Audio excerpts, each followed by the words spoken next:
Socially, things get more and more complicated. So we want to try and teach them the fundamentals of mindfulness and meditation from a young age. Give them the tools to be able to lower their anxiety from a young age. Next thing is concentration.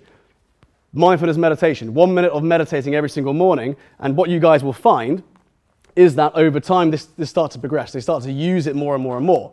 And you'll then find that when they get to those teenage years where emotions rise and it's not just a disruption in their community but also in their emotional stability, they can use this to ease that anxiety.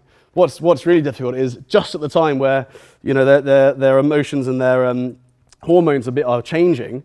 That's when we pile on loads of academic pressure.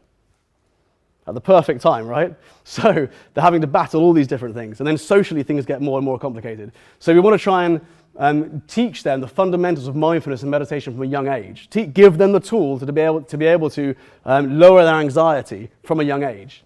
That's powerful. That's a really, really powerful practical tool.